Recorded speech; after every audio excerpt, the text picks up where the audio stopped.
Les questions-réponses, où il sera peut-être question de Romain Alessandrini. 13 buts, 12 passes décisives, c'est ça en MLS? 13 buts, 12 passes décisives en 27 matchs titulaires. Et alors c'est toujours... Et donc il n'a pas été blessé de la saison, il a raté 2 matchs. Non, il a raté 4 matchs. 2 matchs, blessure.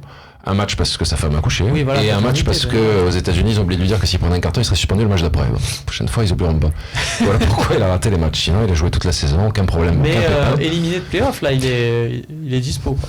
Disons que le Galaxy devait signer un grand attaquant, c'était Ibrahimovic, et ils sont même approchés beaucoup de Gignac, mais ils n'ont pas réussi à le faire. Ah oui, c'est vrai. Si t'avais signé Gignac ou Ibrahimovic, on aurait passé une super saison. Là, ça a joué avec un attaquant qui n'a pas fonctionné, et un américain, et donc du coup, c'était un peu compliqué parce qu'il y a Ashley Cole en latéral gauche Ashley Cole, et devant c'est Giovanni Dos Santos et Romain qui portent l'équipe, quoi. Mais il n'y a pas un pur neuf, un vrai neuf. Ah, et tu peux pas jouer sans neuf, on a suffisamment parlé pour le même, quoi. Ashley Cole, il est plus cramé ou moins cramé que Patrice Evra? C'est une question. Écoute, Ashley Cole, il sait aujourd'hui, il fait pas de vidéo le lundi où il fait l'imbécile, il sait se contenter de ce qu'il fait aujourd'hui à 36 balais, il joue dans la simplicité, dans l'intelligence, plutôt qu'essayer de faire des choses qu'il sait plus faire ou qu'il peut plus faire, voilà. Ah, et peut-être une porte à trouver pour Patrice Evra au mercato. Déjà, il y a une question là-dessus, c'est Romain Fossin sur le forum. Monsieur Lemay, le mercato d'hiver se prépare-t-il dès maintenant? Bon, ça fait longtemps. C'est le 1er septembre, non? Oui. Ça se prépare dès le 1er septembre. Le mercato, je dirais pas septembre, mais parce que septembre, tu finis vraiment l'été, de régler les problèmes de l'été. Tu t'assures que tous les trucs sont bien passés le 31 août à 23h50. Mais à partir d'octobre, tu parles déjà des besoins des clubs, et David est bien placé pour ça, et eux, ils sont sur tous les terrains, tous les week-ends, pour déjà préparer le mercato janvier, les recruteurs. Et nous, on se doit de les rencontrer, de les voir, de connaître les besoins, et déjà de proposer des joueurs. Donc dès le mois d'octobre, tu es t'as des dossiers un peu là qui commencent un peu à te dire tiens, tel joueur, je commence à te dire... Chez eux, on a un joueur qui joue pas, qu'il va falloir que malheureusement qu'on fasse partir. On s'occupe de Raphaël Caceres, je sais pas. D'accord. Le coach ne fait pas jouer. Défenseur, un attaquant. Ouais, voilà, une chance sur 2. Non, des dossiers, oui, il y a pas. Au mois de janvier, c'est un marché de réparation, comme on dit, donc on n'a pas de gros dossiers, nous, au bureau, à faire bouger au mois de janvier. Mais oui, il y a des corrections, il y a des joueurs qui manquent de temps de jeu, d'espace, qui vont bouger de club, qui vont changer. Par exemple, pour faire comprendre aux gens qui regardent. Tu prends pour Bouffal, par exemple. Voilà, il jouait pas titulaire. Titulaire. Eh ben, la question va se poser. Il jouait pas au mois d'août, on avait des clubs qui le voulaient. Et au mois d'août, on a demandé à partir. Et puis finalement, le club a refusé. Mais ils l'ont pas fait jouer au mois de septembre. Donc là, t'es un peu foudrage. Et puis au final, là maintenant, il rejoue. Il a mis ce but extraordinaire, comme vous avez vu. Ouais, il a remis titulaire ce week-end. Il a fait un bon match, mais il a ressorti à la 70e malgré son bon match. On ne sait pas trop sur quel pied danser. Donc si les semaines et les mois qui viennent, ça fonctionne, tout va bien. On sera les plus heureux que ça fonctionne à Southampton. Il est là pour ça, nous aussi. Mais si ça va pas, qu'il n'a pas le temps de jeu, tu peux pas laisser un moment le joueur dépérir dans une situation où si le coach ne fait pas confiance, alors que tu as 4 coachs à côté qui le veulent à tout prix, tu es obligé de faire partir. Et ça, c'est quoi? C'est le boulot de l'agent, c'est-à-dire que c'est l'agent qui cherche les solutions, mais qui n'en parle pas au joueur pour pas le perturber, qui en parle avec le joueur, qui échange avec lui. Le premier concerné, c'est le joueur. Donc bien sûr que tu parles avec le joueur de savoir est-ce qu'on va rester, est-ce qu'on doit rester, est-ce qu'on doit partir. Après, il faut faire ça dans le calme et sans précipitation. Donc il faut bien réfléchir à ce que tu fais et à ce que le joueur veut faire et est-ce que ça vaut le coup de partir aussi, pourquoi, pour qui, comment. Mais il y a un moment quand t'as pas de... Sofiane, la première saison, il est arrivé, il était blessé 5 mois avec la blessure de Lille. On savait que la première saison à Southampton, elle pouvait pas être bonne, puisque t'arrives, c'était 5 mois blessé consécutifs avec la blessure de Lille. Donc on savait que c'était une année de transition. Donc cette année, il doit jouer titulaire à Southampton, il a été transféré pour 18 millions, et il est hors de question qu'il soit sur le banc. Et puis quand tu vois l'équipe de Southampton, comme tu disais, Germain, quand il est rentré, c'est Agüero. Bon, Bouffal, quand il joue à Southampton, j'en vois pas beaucoup des joueurs autour qui jouent comme lui. Hein. Donc il y a un moment où aussi... Il y a des Ward-Prowse, il y a des Nathan Redmond, il y a des... On n'en a pas de nom, mais il y a beaucoup d'anglais. Parce que c'est plus facile en Angleterre pour les coachs qui soient anglais ou étrangers de faire jouer les anglais. Pourquoi? Les anglais, quand ils jouent pas, cassent les bonbons. Et regarde Puel l'année dernière à Southampton, et il faisait pas jouer les anglais, et des problèmes dans le vestiaire, et puis au final, à la fin d'année, il est 8ème, il va en finale de Cup, qui doit gagner contre Manchester parce qu'il est balade, et il se fait virer le mec. Bon, comme par hasard, il faisait pas jouer les Anglais. Et cette année, le coach est arrivé, Puel, il se fait virer pour des raisons bonnes ou pas bonnes, mais les Anglais jouent. Hein. Ah, les Davies, donc, tout ça, là, ouais. Il y a un environnement, il y a ce genre de choses qu'il faut prendre en compte, tu vois. Si aujourd'hui, il y avait 10 étrangers dans l'équipe et que les étrangers jouent pas, c'est une chose. Si c'est que les Anglais qui jouent, et tu dois raisonner, tu dois prendre tous les paramètres. Le coach le veut, le club le veut. Qui va le faire jouer, qui le fait pas jouer? Est-ce que c'est d'autres joueurs en concurrence qui sont meilleurs? Ou est-ce que c'est politique? Et c'est ça qui fait que tu arrives à la décision de dire, on doit partir ou pas. Papy Tsar Premier nous dit Bédimo, Fanny, Evra, Doria. On en fait quoi au prochain mercato? On fait ce qu'on peut. On essaie de les vendre. Est-ce que là, clairement, l'opportunité, c'est les championnats émergents, Qatar, Chine, MLS. C'est là où, au final, ils jouent pas, ils sont tout le temps écartés du groupe. Mais donc, Doria peut-être un petit peu, mais Bedimo, Fanny, Evra, tu sais que tu les vendras pas, donc. Le Qatar, l'Arabie Saoudite. Je sais pas, tu peux vendre ça. Vendre ça. Ça là, on fait un prix gros. Tu veux faire David Copperfield? Non, au mieux tu peux faire une économie de salaire, c'est-à-dire tu vas pas le transférer, mais tu peux trouver des solutions de prêt, de prise en charge du salaire, de la moitié, du quart, quelque chose comme ça. Après c'est très compliqué. À 3, il n'y a pas de... Il y a des clubs, je pense, qui aimeraient les prendre. Ouais. Maintenant, est-ce qu'ils vont y aller? Ça, et le niveau de salaire, tu prends le niveau de salaire. Aujourd'hui, il peut jouer dans la moitié. Salaire latéral gauche, il peut jouer dans la moitié des clubs de Ligue 1, je pense, Bedimo. Mais au niveau de salaire qu'il a, est-ce qu'il va pouvoir aller à Metz, chez toi à 3 ou je sais pas où? J'ai l'impression que c'est le salaire de toute la ligne défensive de 3. Certainement. Ouais, voilà. Il doit être à 250. Ouais, voilà. Ah bah oui, alors ça c'est pas mal. Même un peu, tu joues un peu 2-3 milieux. Puis même du personnel administratif, tout ça fait pas. Une question de Nico Amskas. Mahrez est prête en janvier. Mahrez à Leicester. Ça me semble peu probable dans le sens où il va être relancé par Puel. Il va falloir peut-être attendre de voir ce que Claude Puel va en faire. C'est peut-être... Sauf si tu peux sortir Mahrez et prendre en prêt gratuit Ben Arfa, que Paris ne veut plus. Hein. Mais Mahrez, je pense que Claude va le relancer aussi. Et puis surtout cet été, quand la Roma discutait, Leicester, ils n'ont pas bougé pendant un mois. C'était on veut 40. Quoi. Oui, voilà, c'est ça. On parlait beaucoup de son. On les a pas, je pense pas. Et si on les avait, je pense que tu les mettrais sur un 9. Je sais pas. Moi, je les mettrais sur un 9. Donc ça me paraît improbable.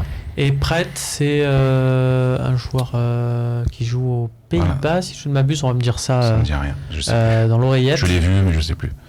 Mahrez, ça doublonnerait avec Thauvin vu le poste. Donc c'est pas... Oui, avec quand même Payet, peut être plus sur le côté gauche. Mais au final, vu que Payet est recentré, il se doublonnerait avec plus Ocampos, au final, puisque c'est peut-être le côté gauche. Ah, sur Ocampos, ça peut apporter quelque chose quand même. mais financièrement, c'est pas abordable, quoi. C'est un super joueur. Chabert me glisse que Pret, c'est de la Samp. La Samp, ouais. L'attaquant qui était bien à faire pour nous pour l'homme cet été, c'était Chic, donc il y a eu soi-disant des problèmes de santé, tout ça. Là. Pour moi, il n'y a pas de gros problème. Qui joue à Sampdoria. Ouais. Ça, c'était un attaquant. Qui allait à ce que tu disais, le Cassiel Roma au final.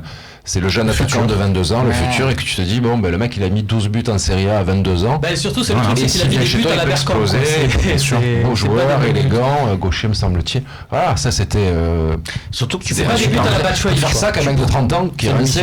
Tu prenais pas un risque qui a jamais fait carrière. Tu prenais pas un risque énorme en faisant ça, parce que même si ça aurait forcément déçu les supporters, t'avais quand même un bon début de saison de NJ et un super début de saison de Germain, donc tu aurais presque pu te dire, si tu prends un jeune qui va... Bien sûr.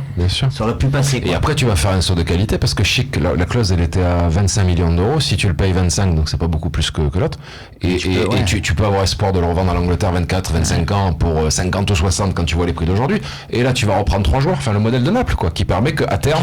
Qui avait vendu Cavani, qui avait avec la somme acheté Higuain, qui a revendu le tri. Qui a acheté Milik et tu enchaînes. Ce que tu dis là, et même si évidemment on peut critiquer tous les recrutements, c'est un peu ce qu'essaye de faire Lille en prenant des jeunes joueurs mais tu vois, au final pour l'instant ils sont à la cave. Donc la Ligue, quand on compare les deux, un laboratoire Lille, là c'est tout match parce que c'est que ça.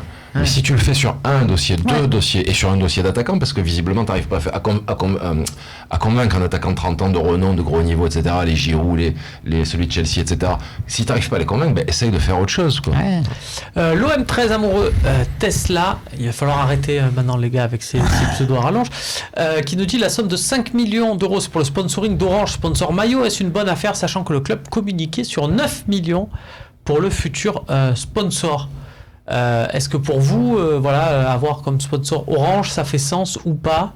Est-ce que pour vous c'est une bonne affaire marketing? Moi j'ai l'impression que si c'est réinvesti dans les transferts, c'est une bonne chose. Sinon, on ne sait pas trop de toute façon où ça va cet argent, c'est ça? Exactement. C'est le budget du club, donc ça repart sur le sportif ou sur le terrain quand même. Après on dirait un peu un transfert, quoi. Tu voulais vendre 2 joueurs neufs et puis finalement tu as accepté 5 parce qu'il vaut mieux ça que rien, quoi. Et que tu jouais sans sponsor, non? Moi j'avais compris. La saison en cours, si ça continue après sur les prochaines saisons aussi. Et le naming du Vélodrome, c'est un partenariat. Il y a peut-être quelque chose de global. Moi j'avais compris qu'ils voulaient attendre la fin de la saison justement pour essayer de le valoriser, voir qu'on se qualifie pour la Ligue des Champions éventuellement pour ensuite. Bon, tu sais, c'est un peu comme l'attaquant que tu cherchais que tu peux pas avoir. Là, c'est un peu le même pareil sur le sponsor. T'as un sponsor que tu peux pas avoir. Moi, j'ai rencontré le directeur marketing pour Galaxy quand on a fait venir pour le transfert de Los Angeles de Romain. On a fait venir les gens de Galaxy, ils sont venus discuter ici. Et moi, je leur avais dit, on va faire un rendez-vous aussi avec les gens du marketing parce que tu peux créer une business. On était Adidas, tu vois, les deux clubs à ce moment-là étaient Adidas. Tu dis, on peut créer des matchs amicaux. L'OM fait pas de tournée aux États-Unis, contrairement aux autres. C'est pas con pour nous d'aller faire une tournée aux États-Unis, etc. Le type, il s'est assis, il a dit, on m'a demandé d'être là, mais je sais pas pourquoi je suis là. Donc, le directeur de l'OM. Donc, moi, j'ai regardé les mecs de Galaxy, j'avais honte pour eux, et j'ai dit, c'est pas grave, on va boire un café, puis c'est tout. Donc, après, t'es pas étonné que t'aies pas de sponsor, quoi. Ouais. En tout cas, après, c'est là aussi où ça marche bien à ce niveau-là, et c'est ce qu'on appelle la jurisprudence Qualify Airways. C'est qu'un sponsor esthétiquement réussi, ça peut aussi permettre de vendre un peu plus de maillots. Et j'ai l'impression que ce orange, on s'en tire pas trop mal avec ce orange là. J'avais peur d'avoir le gros carré orange sur le maillot. On s'en tire pas trop mal. On peut espérer vendre peut-être plus de maillots. De cette manière-là, on voit que c'est vrai que c'est un sponsor comme ça d'une marque globale, c'est mieux que tiens, les Smart qu'avait Sedan à l'époque avec Cédric. Quel beau. Cédric Mionnet. Et ben d'ailleurs, on va terminer ce talk en parlant de Cédric Mionnet et de ce maillot Smart. Il y avait à 3, vous avez eu des maillots aussi un peu sympas là, à la même époque, fin des années 90, début 2000. Rick Lewis. Oui, voilà, Rick Lewis. Il y avait le Rick Lewis, bien sûr. Comment l'oublier ce gilet pare-balles. C'était un. Il pouvait rien vous arriver avec. Vous avez toujours eu des maillots. Moi, je vais rien. Pourri. Ouais, non, mais c'est vrai que. Bag Epi aussi. Bag Epi. Qu'est-ce qu'ils font? C'est le pain, ça? Ah ouais, c'était sur le maillot de 3, là. Je crois que c'était quand Mamadou Niang était prêté. Non, mais les maillots sont mieux, sont plus légers. Ils sont bleus, mais parce qu'ils ça passe. Parce que c'est quoi? Et puis à Istres aussi, tu as eu des maillots un peu sympas, non? Des maillots baliston. Oui, c'est sûr que c'est des maillots que quand il pleuvait, bon, heureusement qu'il pleut pas énormément ici, mais quand il pleuvait, c'était des 10 kilos le maillot, donc sympa. C'est plus difficile. Ça plus les moustiques, vous êtes sûr, non? Ah ouais, c'est sympa. Il y a des joueurs, tu sentais des fois quand tu voulais changer tes maillots à la fin du match. C'était un peu compliqué. On était contents, mais non, je prends pas. Non, vous savez quoi? Prends mon maillot, mais tu n'aimes pas le tien. Ça t'est arrivé ça? Ça m'est arrivé. Laisse-moi de ça. Tu as des noms ça de joueurs qui t'ont dit bon allez, je te prends pas ton maillot, c'est pas grave, on leur en voudra pas, on les a vus ces maillots, t'as vu jouer avec. Non, mais moi j'avais changé avec Aloisio et Alex, parce que quand ils étaient sur Paris, c'est vrai que moi mon maillot je voulais pas. C'est compréhensible. Alex et Aloisio, ça c'était aussi des joueurs. Super, écoute, bon courage, tu as du coup un stock. N'hésitez pas à nous contacter, débarrasser un peu la cave de David, ça peut être sympa, il a 2-3 maillots comme ça à évacuer. Merci de nous avoir suivis, on se retrouve vendredi pour le talk d'après cette rencontre à Guimaraes, et puis avant le match de Caen, il y aura la trêve, il faut d'abord 2 victoires et puis après on partira en trêve serein. Salut à tous, bye bye. Ciao.